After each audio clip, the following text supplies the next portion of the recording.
Hello world, Stephen Michael Zach here, and today we're taking a look at the Ifootage Round Base Monopod, the RB-A400. It'll cost this much at the time of the recording of the video, and I did buy this with my own money, so these are going to be my own brutal and honest opinions as always. So let's take a look at what comes inside the box.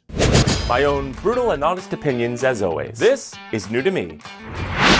Okay, so inside the box is very simple. You get your instruction and warranties. You get a little spigot here. You get the monopod itself, which probably can be combined with any Ifootage monopod or other monopod, and you get the round base itself. The round base is fairly heavy, appears to be made very well, and has some very nice crushed velvet, so it won't slide on the bottom here. And there is this kind of like plastic rubbery ring around it.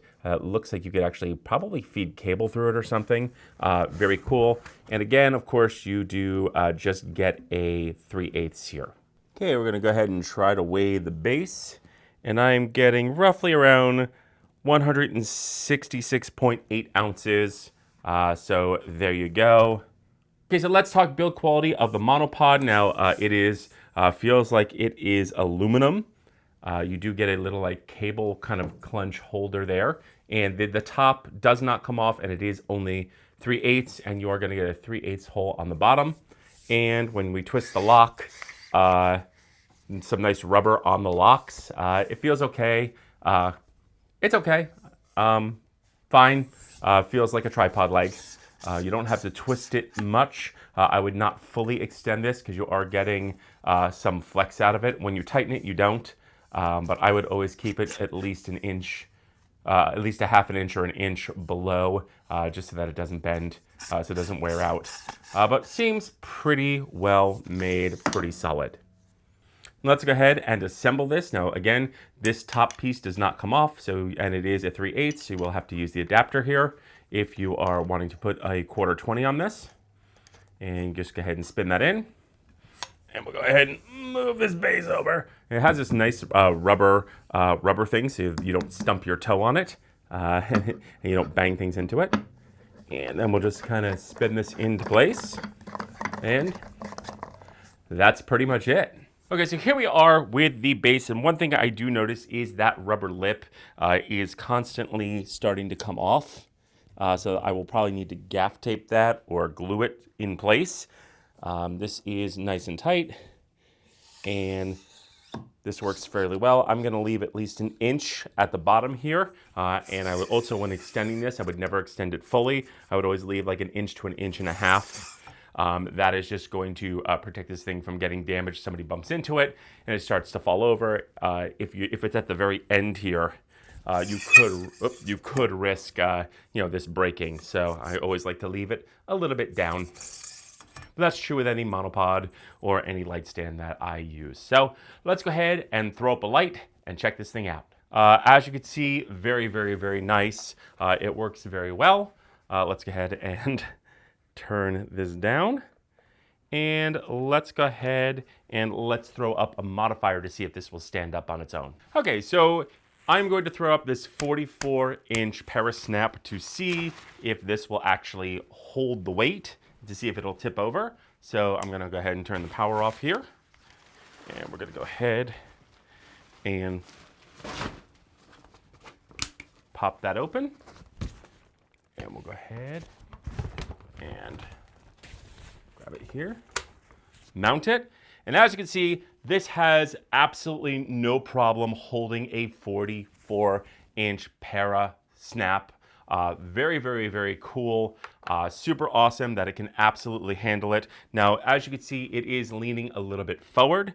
So that is just something to be aware of. If you are going to extend this any higher, I would be very, very careful as to not expend it too high, because as you can see, it is starting to bend a little bit. So this is probably a little bit too heavy, but I will say that you probably could get away with a small, like a mini on here, but it is holding the 44 fairly well. And yes, you can actually add additional sandbags as well to the base, which I will most likely do for safety, but it does hold a light. So very, very, very cool. Okay, so let's talk pros and cons. Now, first off, let's start off with the cons. And one thing is this rubber bit down here, it does come off. I really wish it were at least glued on or a solid piece. I don't know why it comes off. It seems like it's there to protect furniture and to protect your toes. I don't know why they didn't just make it one complete piece, but it does fall off extraordinarily easy, very easy. So I will either be gaff taping it or I will get some glue and glue it on myself. So that is kind of a negative. Also, the weight of the base, if you don't want to lift heavy things, that could be a potential negative depending on your preference. And then the last negative really is the monopod itself is okay. It feels fairly sturdy. I really wish that they had given us a quick release top and not just a solid top here. I wish that I had a quick release here so I can quickly push down, take off my camera, slap on a light, I can interchange all of my stuff. That would have been fantastic if this were swappable. Maybe something for the future iFootage. So there you go. There you have it. It is made very, very, very well. This thing is rock solid. Now, will this replace my light stands? Now, this is a optional tool that you can use. If you're in a space where you can't have C-stand legs or you can't spread out some light stand legs, I can absolutely see these being used for lightweight lights, probably no bigger than an Amaran light, but I can definitely see these being used for camera, for lights, for audio equipment, just as long as everything is tightened up and you're not getting any vibrations through the pole here.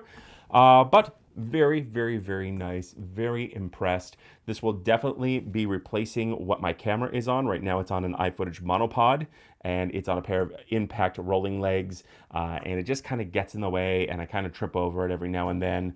So this hopefully won't be as much as a tripping hazard. So very nice iFootage. I can definitely see uses for this, and yeah, I could absolutely recommend this.